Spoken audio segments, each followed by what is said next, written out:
Imagine living in a world that sparkles in the daylight where everything seems perfect, laughter, glamour, admiration. But behind closed doors, behind that dazzling smile, lies a very different story. A story of control, manipulation, and a darkness most people never see. That darkness has a name: narcissism. And when coupled with sexual power, it becomes a deeply damaging force that quietly destroys the soul. You might be thinking, why talk about this so openly? Isn't that too personal, too taboo?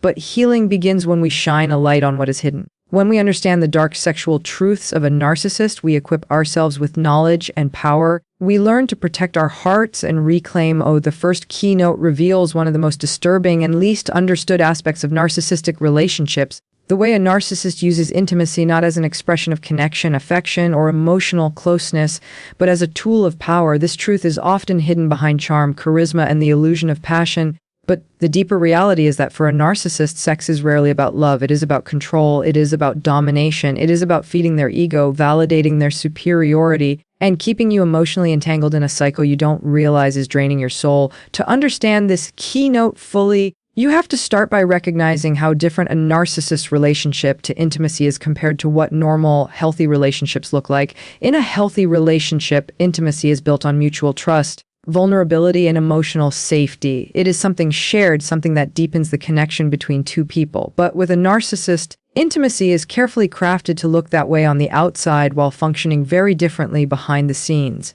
At the beginning, they may be incredibly attentive, passionate, and seemingly connected. They may shower you with affection, sometimes even overwhelming affection, to create the illusion that they desire you deeply. But this early intensity is not love. It is strategy. It is the hook. It is the bait to pull you into a dynamic where they can slowly begin to shift the power imbalance in their favor.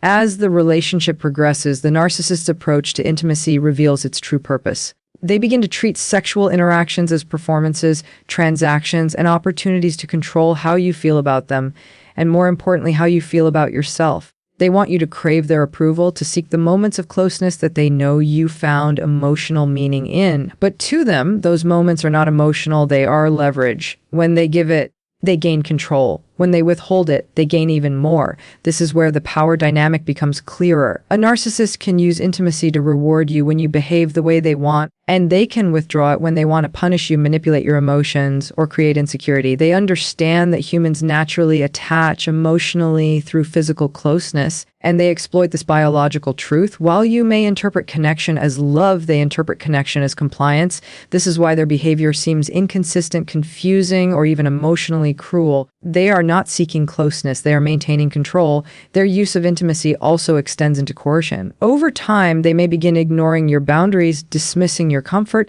or making you feel guilty for not fulfilling their desires.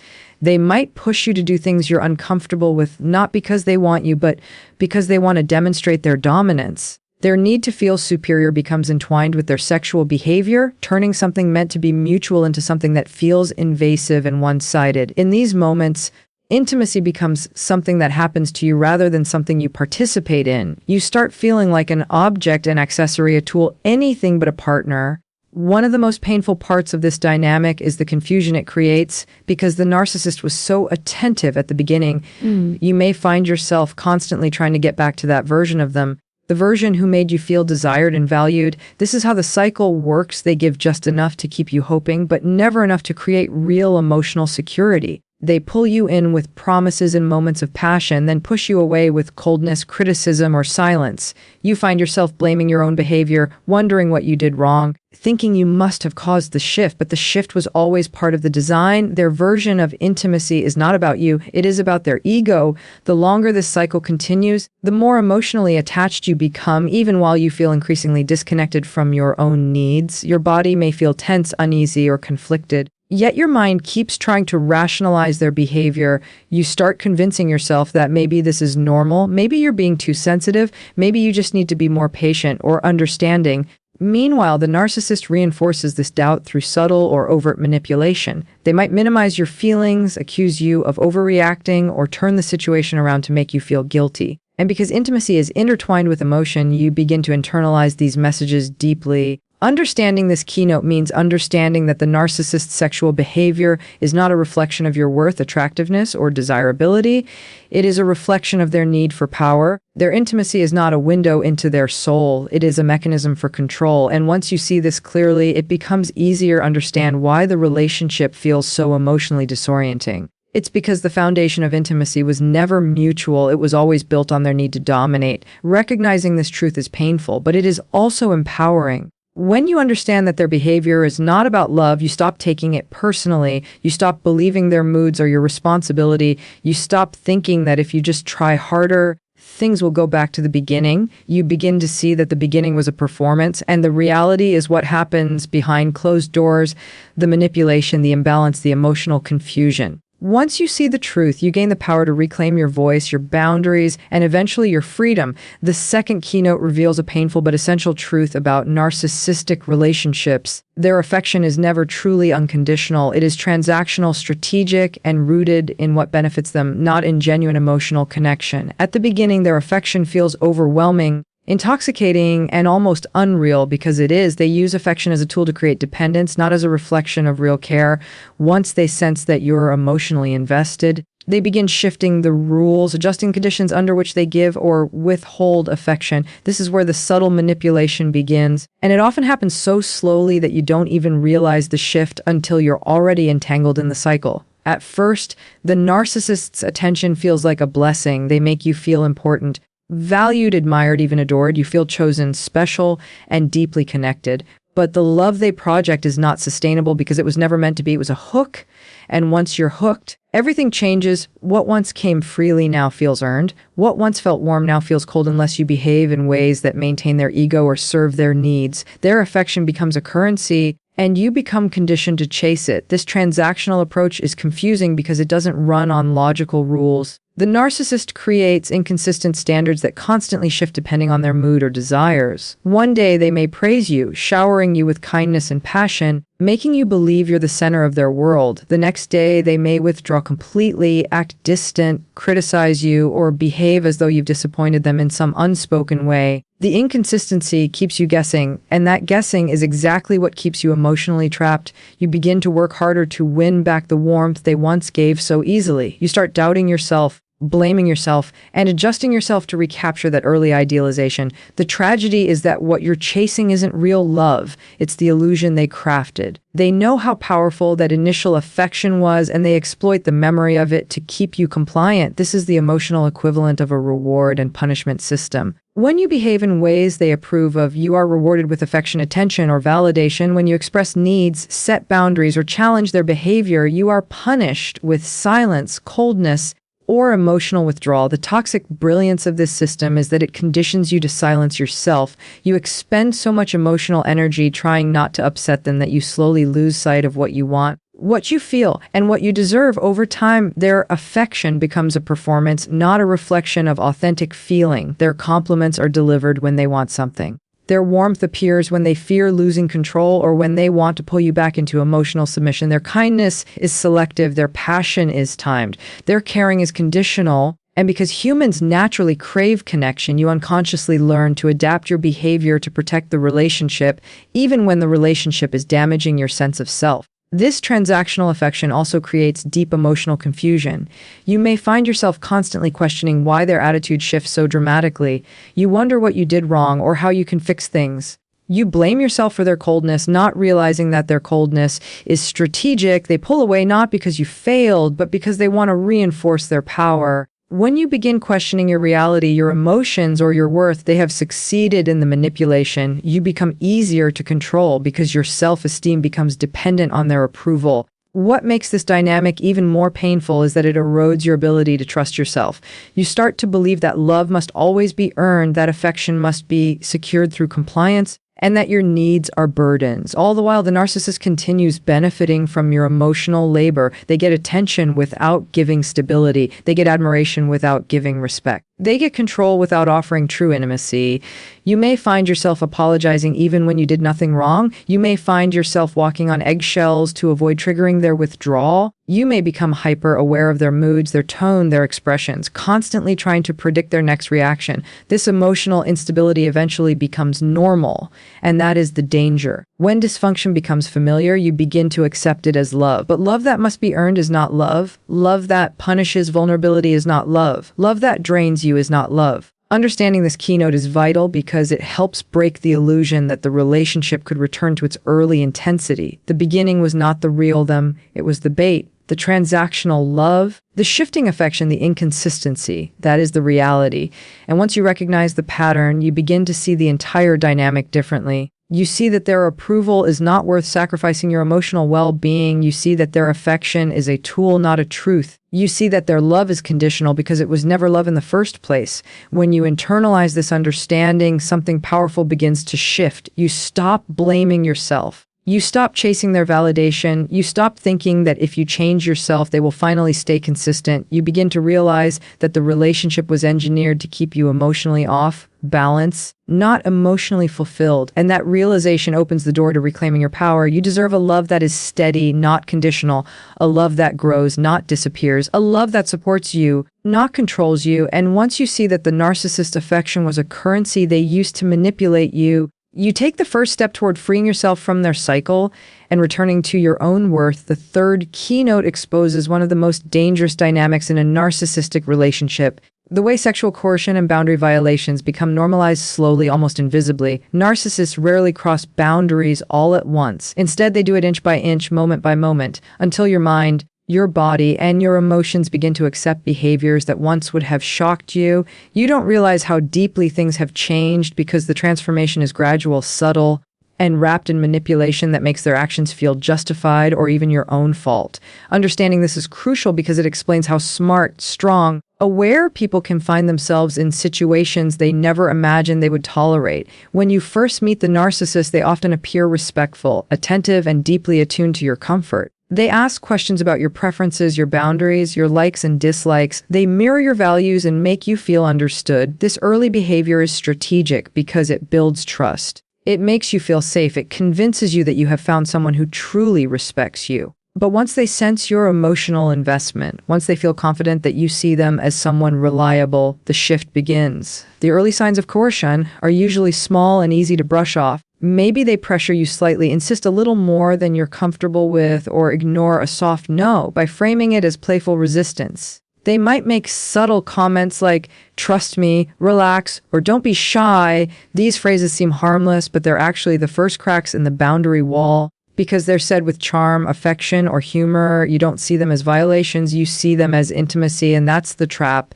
As time passes, their pressure intensifies, but always in ways that feel easy to rationalize. If you express discomfort, they may accuse you of overthinking or being insecure. If you hesitate, they interpret it as a challenge or an opportunity to push further. They frame your resistance as a lack of trust or a failure to understand their needs. You may start complying just to avoid conflict, not realizing that each small compliance teaches them something, that your boundaries can be bent. Narcissists are skilled at sensing where your limits are and pushing just past them again and again. They often disguise their pressure as love, desire, or connection. They tell you that doing what they want proves your commitment. They say you're the only one who understands them. They create emotional narratives that make you feel guilty for saying no. Over time, guilt becomes a powerful tool they use to overwrite your autonomy. You begin to believe that pleasing them is part of maintaining the relationship. In the process, your own boundaries start to blur. The things you once said you would never do become things you feel obligated to do. You might even start convincing yourself that you're being open-minded, adventurous, or flexible, not realizing that these changes are not truly your choices. They are responses to emotional pressure.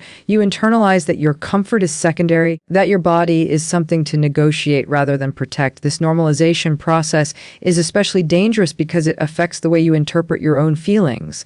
When something feels wrong, You second guess yourself. You tell yourself you're imagining it, being dramatic, or misinterpreting the situation. The narcissist reinforces this by downplaying your discomfort or twisting your words until you feel confused about what you're allowed to feel. Gaslighting plays a huge role here. If you bring up a concern, they might accuse you of ruining the mood, making them feel rejected, or not being supportive. Eventually, you stop voicing your concerns altogether. Meanwhile, the narcissist continues escalating. Each boundary they cross gives them confidence to cross another. Their sense of entitlement grows. They start demanding instead of asking. They treat your body as if it's available whenever they want. They frame your needs as inconvenient or unrealistic. Intimacy stops being about connection and becomes something you endure. The more you silence your discomfort, the more disconnected you become from yourself. By this stage, you might not even realize how deeply you've been manipulated. You look back and barely recognize the person you were before the relationship. You may feel numb,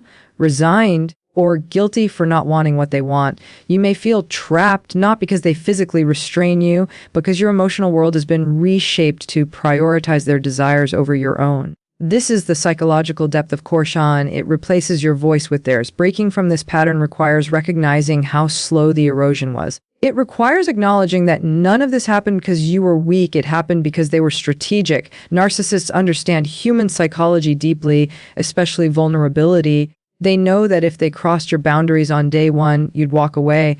But if they do it over months or years, gently and manipulatively, you adjust without realizing it. Understanding this keynote means reclaiming the truth. Your boundaries were valid from the beginning. Your discomfort was real. Your voice mattered. The narcissist slowly disconnected you from your inner compass, but that compass is still inside you, waiting to be heard again.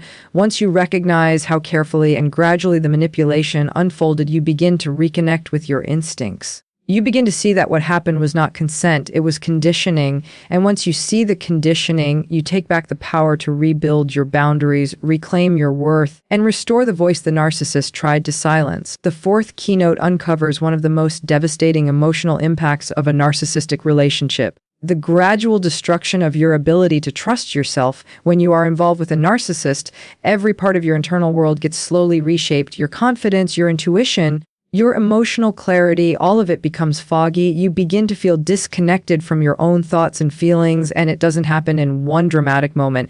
It happens through dozens of tiny interactions, subtle comments, and emotional contradictions that accumulate until you no longer recognize the person you used to be. Understanding this keynote is crucial because it describes the psychological manipulation that keeps victims trapped far longer than they ever intended. At the start, everything feels stable. The narcissist mirrors your emotions, validates your thoughts, and gives you a sense of security. This creates the illusion that you've finally found someone who understands you deeply. But beneath that illusion is a strategy. They want to know how you think so they can later challenge, twist, and dismantle those very thoughts. You feel safe because they allow you to feel safe. But that safety is fragile, designed to crumble the moment you stop feeding their ego. Over time, they begin subtly undermining your perception of events. If you express concern about something they did, they might say you misunderstood. If you feel hurt by their behavior, they may insist you are being dramatic. If you recall something they said, they may deny it entirely. These moments don't seem significant individually, but together they create a pattern. The narcissist continually challenges your sense of reality. This is gaslighting in its most insidious form, not explosive, not obvious, but woven into everyday conversation so naturally that you begin believing their version of events over your own. Once they notice that you're questioning yourself, they go deeper. They might make comments about your sensitivity, your memory, or your emotional reactions. They may joke about your overthinking or casually mention that other people find you difficult. These statements are meant to pierce your self-esteem. When repeated often enough, they become seeds planted in your mind, seeds that grow into self-doubt. Soon, you start filtering your thoughts through their judgment. You start suppressing your reactions if you think they won't approve. You begin asking yourself, is it me? Far more often than you ask, is it them? The erosion of self-trust also shows up in your emotional responses. If something feels wrong, instead of trusting that feeling, you question it. You tell yourself it's not a big deal. You tell yourself you're imagining things. You tell yourself they didn't mean it that way. You become your own silencer, policing your emotions to maintain a sense of peace that never truly exists. The narcissist reinforces this by rewarding you when you comply and punishing you when you express discomfort. Little by little, your emotional boundaries collapse. Then comes the confusion. One of the narcissist's most effective tools: they say one thing and do another. They express love one day and contempt the next. They apologize one moment and blame you the next. They create highs so intense that you cling to them and lows so painful that you desperately avoid triggering them. This emotional push and pull destabilizes your nervous system. It makes you hyper, focused on their behavior and disconnected from your own. You begin analyzing every detail: their tone, their silence, their mood, their body language. You spend emotional energy trying to predict their reactions. You may find yourself apologizing just to stop the tension, even when you have no idea what you're apologizing for. You might convince yourself that if you just stay calm, things will return to the moments of affection you once knew. This constant emotional negotiation leaves you exhausted, and that exhaustion becomes another layer of control. As your trust in yourself diminishes, your trust in them paradoxically grows. You begin relying on them to define what is real, what is acceptable, what is worth reacting to. You might even find yourself defending them to others, because somewhere along the way you internalize the belief that you are the problem. This is the most dangerous stage, because once you trust them more than you trust yourself, they can shape your entire emotional reality. One of the most heartbreaking parts of this dynamic is the loss of identity. You stop recognizing your own needs, your own desires, your own opinions. You lose touch with the version of yourself that existed before them, the one who had clarity, confidence, intuition. The narcissist hijacks your emotional compass, leaving you feeling directionless. You might feel like you're constantly walking through a fog, unable to distinguish your true feelings from the feelings they've projected onto you. But despite how deeply this manipulation affects you, the truth is that your inner voice never fully disappears. It gets quieter, but it doesn't die. Even in the darkest moments, there are flashes of clarity, moments when something inside you whispers, "This isn't right." At first, you ignore that voice because you're afraid of what it will mean if you acknowledge it. But as time passes, that whisper becomes harder to silence. It becomes a reminder that the confusion was designed, not natural, that your self-doubt was taught, not true. Healing begins when you start listening to that inner voice again. When you realize that your perception is valid, your emotions are real, and your boundaries matter. When you understand that the confusion was manipulation, not a reflection of your worth. The process is slow, but every moment of clarity rebuilds a piece of your identity. You learn to trust yourself again, sometimes painfully, sometimes hesitantly, but always powerfully. The narcissist may have fractured your sense of reality, but they did not destroy it.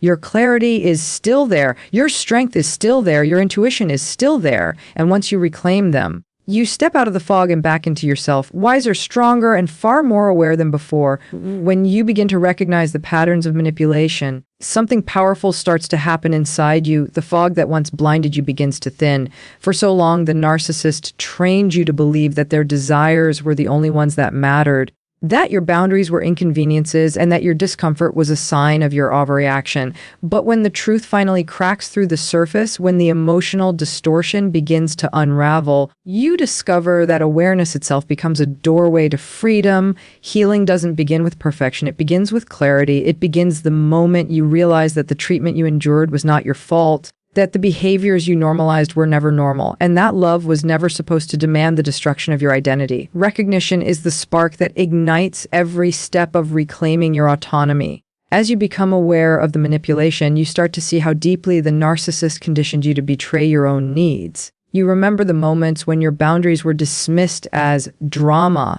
when your discomfort was mocked, when your attempts to speak up were twisted into accusations against you. Awareness allows you to revisit these moments with new eyes. Instead of blaming yourself, you begin to see the dynamics clearly: the subtle coercion disguised as passion, the guilt packaged as love, the pressure framed as connection. You see that every time you tried to protect your emotional or physical space, you were punished with silence, rage, or withdrawal. You start to understand that these reactions were not reflections of your worth. They were symptoms of their hunger for power. Awareness gives you the ability to differentiate between love and manipulation, something the narcissist never wanted you to learn. Once you recognize the patterns, rebuilding boundaries becomes essential.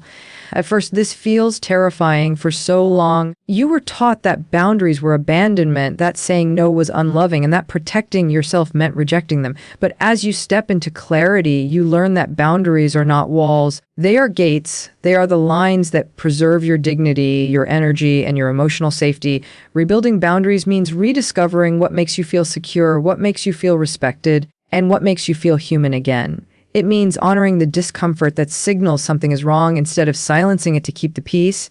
It means recognizing that your body, your heart, and your spirit deserve protection. Even if your voice shakes, even if your heart races, reclaiming boundaries is one of the most courageous acts of healing you can undertake. As your boundaries strengthen, you begin to reconnect with your body in ways you may not have realized you lost. Narcissistic manipulation, especially in intimate contexts, often disconnects you from your own senses. You may have learned to ignore discomfort, to shut down instinct, to detach from your needs just to survive the relationship. Healing requires reversing that process. It requires learning to listen to your body again, the tension in your chest when something feels wrong, the tightness in your stomach when your intuition speaks, the sense of relief when you honor your needs instead of abandoning them. You begin to reclaim your right to feel safe, to feel desired rather than used, to feel respected rather than controlled. Reconnecting with your body is not only emotional work, it is spiritual work. It is learning to value your existence in every form, without shame and without apology. Taking back your autonomy becomes a natural progression of this awareness.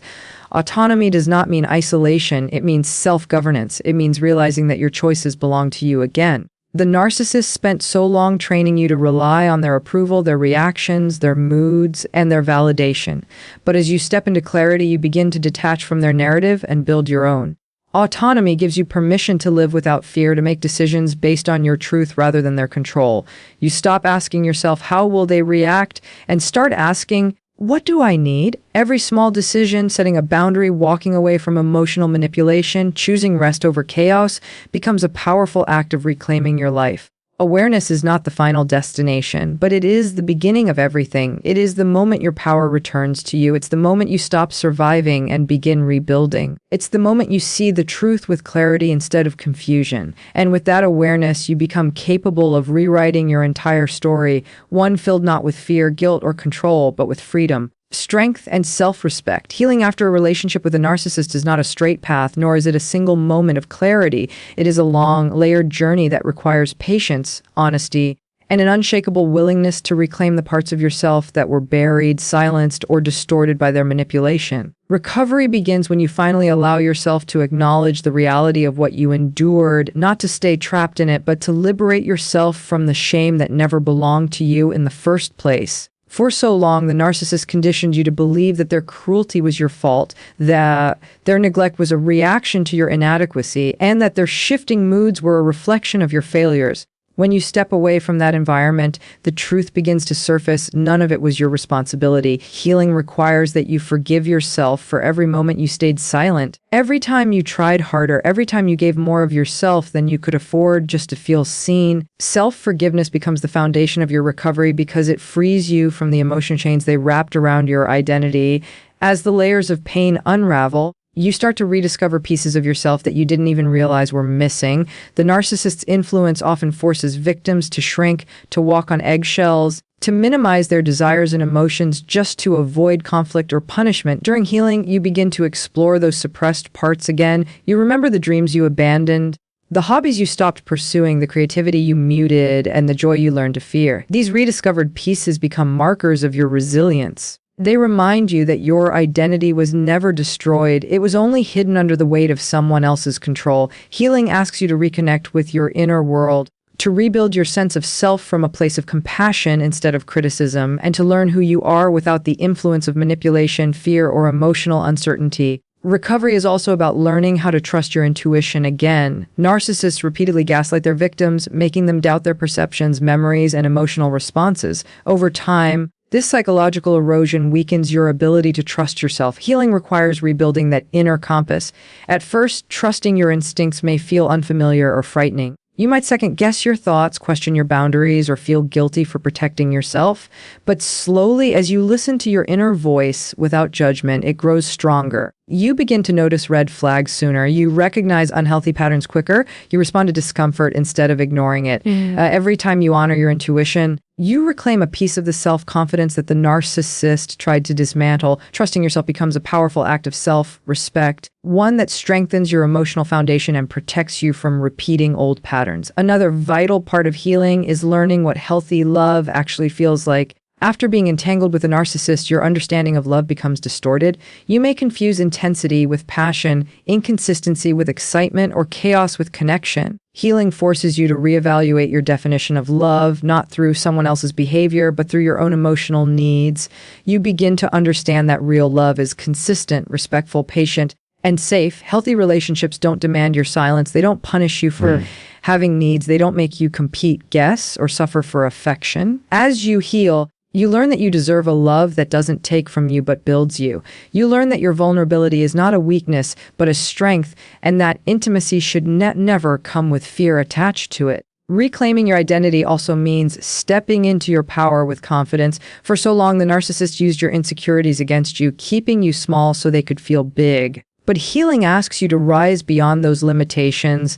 You begin to speak with more certainty, make decisions based on your truth, and embrace the parts of yourself that you once hid to avoid conflict. Confidence grows slowly, but it grows through every boundary you reinforce, every unhealthy pattern you refuse to engage, and every moment you choose self-respect over old conditioning. You start to recognize your worth not because someone validates it, but because you finally understand it for yourself. You learn that your strength wasn't born from avoiding pain. It was born from surviving it. Healing is not about forgetting the past. It's about transforming your relationship with it. The memories may still hurt, but they no longer control you. The emotional scars may remain, but they become reminders of how far you've come. With time, the pain becomes wisdom, the trauma becomes resilience, and the story becomes motivation. Recovery empowers you to rebuild your life with intention, setting new standards, choosing healthier relationships, and protecting your emotional well-being with unwavering clarity. You no longer move through the world as someone who was broken. You move as someone who was rebuilt, someone stronger, someone wiser, someone unshakably aware of their worth. The final stage of healing is understanding that your story doesn't end with what happened to you. It begins with who you become after. You rise into a new version of yourself, one defined not by pain, but by power, not by betrayal, but by self-belief, not by manipulation, but by freedom.